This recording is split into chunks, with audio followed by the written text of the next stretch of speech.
నమస్కారాలు. ఇవాళ మన రాష్ట్ర ముఖ్యమంత్రి గారు ఇతరేతర అంశాలపైన దృష్టి సారిస్తూ ఉన్నారు, సంతోషము. కానీ రైతుల విషయంలో మాత్రము ఈ ప్రభుత్వం మరీ పట్టనట్లు వ్యవహరిస్తూ ఉంది. ఎందుకంటే ప్రభుత్వము చెల్లించాల్సిన బీమా ప్రీమియం, పంటల బీమాకు సంబంధించి ప్రభుత్వం చెల్లించాల్సిన ప్రీమియం చెల్లించనందువల్ల రాష్ట్ర వ్యాప్తంగా పంటలు నష్టపోయే రైతులందరూ కూడా వారు ఎలాంటి లబ్ధి కూడా పొందలేని పరిస్థితి వస్తూ ఉంది. దీనికి ప్రభుత్వం బాధ్యత వహించాల్సి వస్తుంది. ఎందుకంటే మీరు ప్రీమియం కట్టకపోతే ఇవాళ రాయలసీమ జిల్లాలో దాదాపు 5-6 జిల్లాల్లో, అదేవిధంగా ప్రకాశం జిల్లాలో ఎలాంటి వర్షాలు కూడా లేనందువల్ల తీవ్రమైన వర్షాభావ పరిస్థితులు ఏర్పడి పంటలన్నీ కూడా నష్టపోయినాయి. ఆ రైతాంగం అంతా కూడా కొంతమంది లక్షలాది ఎకరాల్లో పంటలు పెట్టిన వాళ్ళందరూ కూడా పంటలు ఎండిపోయినాయి. ఖరీఫ్ పంట అంతా కూడా నష్టపోతూ ఉన్నారు. కాబట్టి వారందరూ కూడా దెబ్బతినే పరిస్థితులు ఉన్నాయి. రెండో ముఖ్యమైన అంశం ఏమంటే, ముఖ్యమంత్రి గారు చంద్రబాబు నాయుడు గారు ఎన్నికల సందర్భంలో చాలా క్లియర్గా చెప్పాడు, మేము రైతాంగాన్ని ఆదుకుంటాం, ప్రతి రైతుకు కూడా రైతు భరోసా కింద 20,000 రూపాయలు ఇస్తామని కూడా చాలా స్పష్టంగా చెప్పాడు. మరి వాళ్ళ ఖరీఫ్ సీజన్ వస్తూ ఉంది, ఇత్తనం అంతా అయిపోయింది, ఇంతవరకు రైతులకు ఇవ్వలే. అంటే రాష్ట్రం ఆర్థిక ఇబ్బందుల్లో ఉన్నమాట వాస్తవమే, దాన్ని ఎవరం కూడా కాదనలేము. కానీ ఇతరేతర అంశాలకు మీరు ఖర్చు చేస్తూ ఉన్నారు, అప్పు తెస్తూ ఉన్నారు, కేంద్ర ప్రభుత్వం దగ్గర డబ్బులు తెస్తూ ఉన్నారు, వాళ్ళందరికీ సర్దుబాటు చేస్తూ ఉన్నారు. కానీ ఏ రైతులైతే మిమ్మల్ని అధికారంలో కూర్చోబెట్టారో ఆ రైతుల ఇష్యూ వచ్చేలోగా ఆర్థికంగా డబ్బులు లేవు కాబట్టి మళ్ళీ ఇప్పుడు ఇవ్వలేమనే పద్ధతులు చేస్తూ ఉన్నారు. సరైనది కాదు. ఎందుకంటే రైతులు పంట పెట్టుకోవాలంటే ఇవాళ ఎరువులు కొనుక్కోవాలి, విత్తనాలు కొనుక్కోవాలి, సేద్యపు ఖర్చులు ఉంటాయి.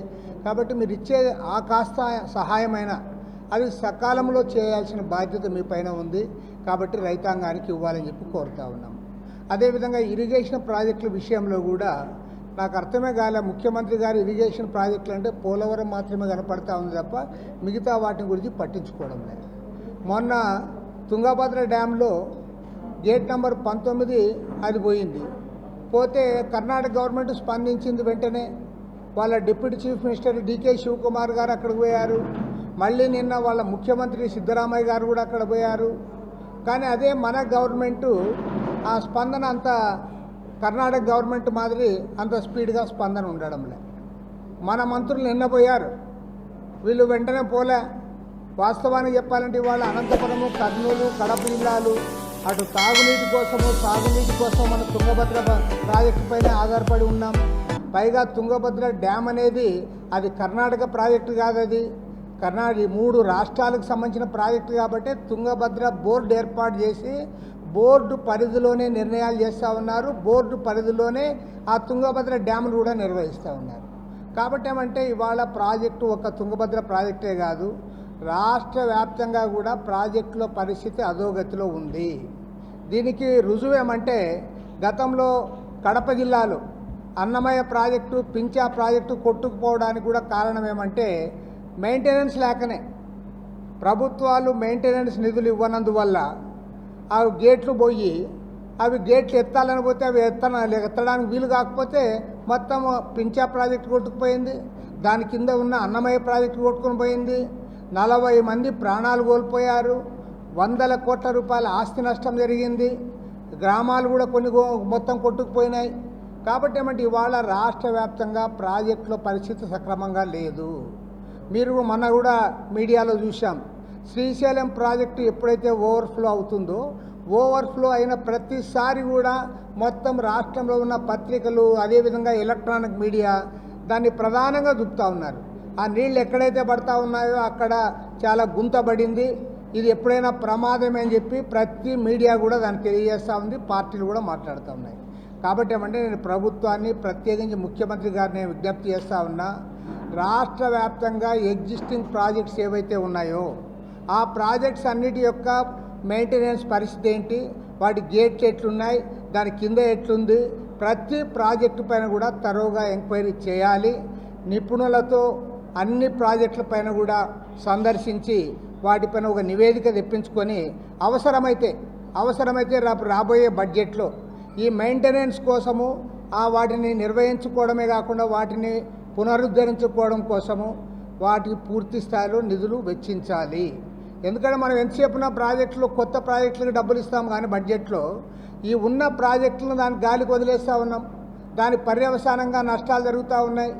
ఇవాళ తుంగభద్ర డ్యాంలో నీళ్ళన్నీ పోతే నాకు తెలిసినంత వరకు కర్ణాటకలో ఉన్న ఆ 4 జిల్లాలు, అదేవిధంగా ఇక్కడ ఆంధ్రప్రదేశ్లో ఉండే 3 జిల్లాలకి కొన్ని ఊళ్ళకి తాగునీరు కూడా ఉండదు.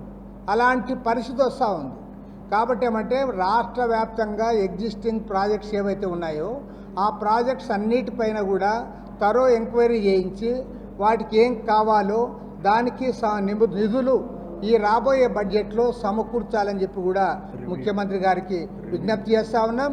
దీనిపైన అవసరమైతే ఒక ఆల్ పార్టీ మీటింగ్ కూడా ఏర్పాటు చేసి ఆల్ పార్టీ మీటింగ్లో ప్రభుత్వం తీసుకుంటున్న చర్యలపైన కూడా దానిపైన వివరణ ఇవ్వాలని చెప్పి కూడా ప్రభుత్వాన్ని కోరుతా ఉన్నాం.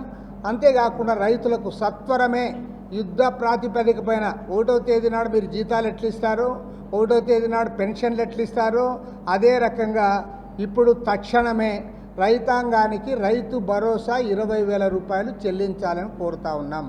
ప్రభుత్వం తల తాకట్టు పెట్టైనా సరే రైతాంగానికి ఇవ్వాల్సింది ఇవ్వకపోతే మాత్రము మీరు రైతుల పట్ల శీతకన్ను వేసినట్లే. ఎందుకంటే నంబర్ 1 తప్పు చేశారు మీరు. బీమాకు సంబంధించి పంటల బీమాకు సంబంధించి ప్రీమియం చెల్లించకుండా ఒక తప్పు చేశారు. రైతు భరోసా ఇవ్వకుండా 2వ తప్పు చేశారు. ఇరిగేషన్ ప్రాజెక్టుల విషయంలో 3వ తప్పు చేస్తూ ఉన్నారు. కాబట్టి ఏమంటే ముఖ్యమంత్రి గారే స్వయంగా ఈ అంశాలపైన దృష్టి సారించాలని, ప్రభుత్వ యంత్రాంగాన్ని దానిపైన కేంద్రీకరించాలని విజ్ఞప్తి చేస్తా ఉన్నారు.